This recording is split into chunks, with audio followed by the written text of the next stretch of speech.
सभी धर्म प्रेमी बंधुओं को जय जिनेन्द्र। हम सभी लोग आचार्य पूज्यपाद स्वामी विरचित श्री इष्टोपदेश जी ग्रंथ का स्वाध्याय कर रहे हैं। अब तक हम लोगों ने 23 श्लोक के अर्थ सहित उच्चारण सहित अध्ययन कर लिया है। आगे अब हम 24वां श्लोक पढ़ने जा रहे हैं। आचार्य महाराज क्या कर रहे हैं? आत्म ध्यान करने की पहले प्रेरणा दी, कैसे करना है ये बताया। अब उसका फल बता रहे हैं कि आत्म ध्यान करने का फल क्या है। तो आचार्य महाराज यहाँ पे कह रहे हैं, क्या कह रहे हैं? पहले एक एक शब्द का उच्चारण देखते हैं।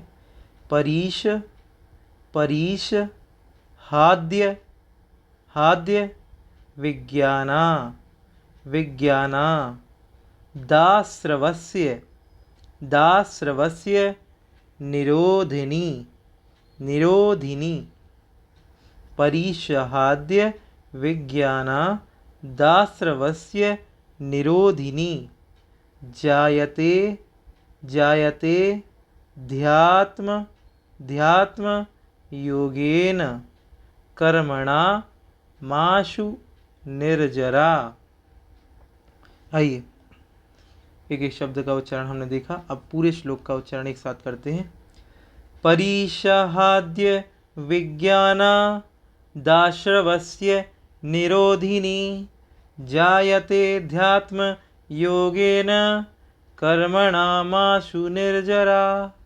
परीशहाद्य, विज्ञाना, दाश्रवस्य, निरोधिनी, जायते ध्यात्म योगेन, कर्मणामाशु निर्जरा।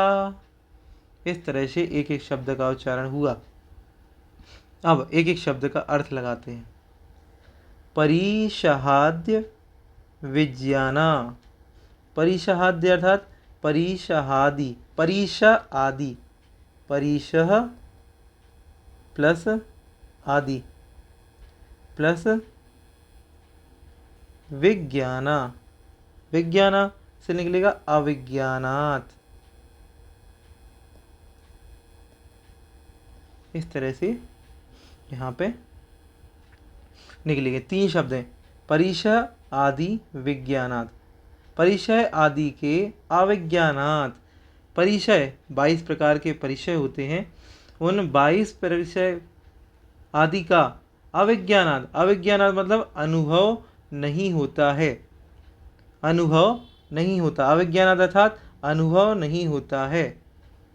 आश्रवस्य निरोधिनी, आश्रवस्य अर्थात कर्मों का आश्रव नहीं होता, निरोधिनी अर्थात नहीं होता, निरोध रुक जाते हैं, कर्मों का आश्रव रुक जाते हैं।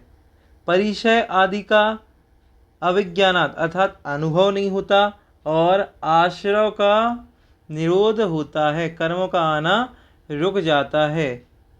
और तीसरी बात क्या कह दी यहाँ पे देखिए, कर्मणा आशु निर्जरा।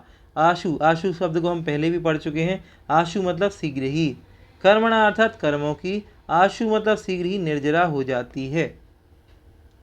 इस श्लोक में किस बात की चर्चा चल रही है?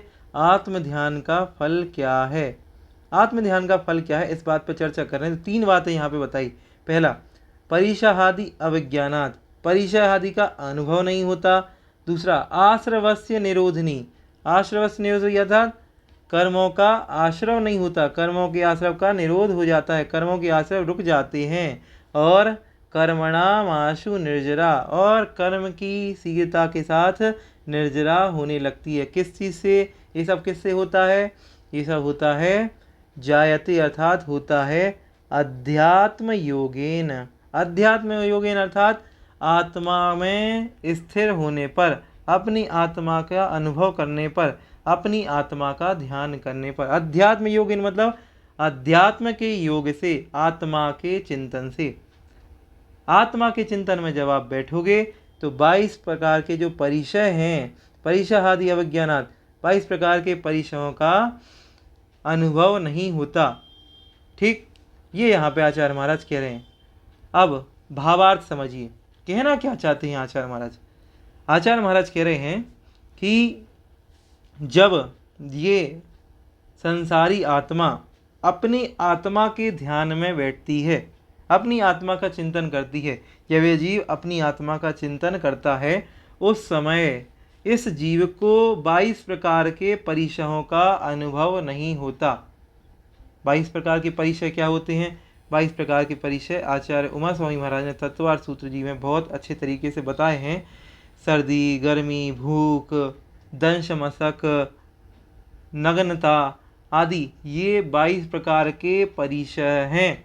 और इन परिचयों को यह जीव जब मुनिपद धारण कर लेता है तब समता पूर्वक सहन करता है। तो कह रहे हैं आचार्य महाराज कह रहे हैं, जब आत्मा के ध्यान में यह जीव लीन होता है, जब आत्मा के ध्यान में यह मुनिराज लीन होते हैं, तब इन्हें 22 प्रकार के परिचय में से एक भी प्रकार का परिचय महसूस नहीं होता।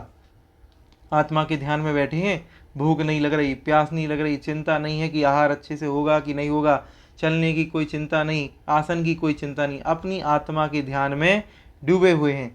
जब किसी प्रकार का परिचय नहीं आ रहा तो किसी प्रकार का राग और द्वेष भी नहीं हो रहा, और राग द्वेष के ना होने के कारण आश्रवस्य निरोधनी, आश्रव अर्थात आश्रव का, कर्मों के आश्रव का निरोध हो जाता है, कर्मों का आश्रव रुक जाता है। और कर्मों के आश्रव रुक जाने से और आत्मा के चिंतन में डूब जाने से कर्मणाम आशु निर्जरा, कर्मों की शीघ्रता के साथ निर्जरा होने लगती है। यहाँ पे आचार्य महाराज ये कह रहे हैं किसकी निर्जरा जाता होती है? सबसे ज़्यादा निर्जरा तो मुनिराजों की ही होती है। उसके बाद पंचम गुण स्थानवर्ती जो वृत्ति श्रावक हैं उनकी निर्जरा होती है। चतुर्थ गुण स्थानवर्ती श्रावकों की कोई निर्जरा नहीं होती है। उनके तो मात्र पापबंध कटते हैं, पापबंध कटते हैं, पापों का आना रुकना होता है, उनकी निर्जरा नहीं होती। ठीक, यहाँ पे आचार्य महाराज ये बहुत अच्छे से 3 बातें कह रहे हैं कि आत्मा का ध्यान जब होता है, आत्मा के ध्यान में जब ये जीव बैठ जाता है, जब यह आत्मा के ध्यान में लग जाता है, तब 22 प्रकार के परिचयों में किसी भी प्रकार का राग द्वेष ना होने के कारण आश्रव का निरोध हो जाता है, आश्रव रुक जाता है और कर्मों की शीघ्रता के साथ निर्जरा होने लगती है। इस तरह का इस श्लोक का अर्थ हुआ। सभी लोग पुनः दोबारा वीडियो को देखिएगा, बनेगा, सभी लोगों से बनेगा। दोबारा वीडियो को देखिएगा और पढ़ने का प्रयास कीजिएगा। सभी को जय जिनेंद्र।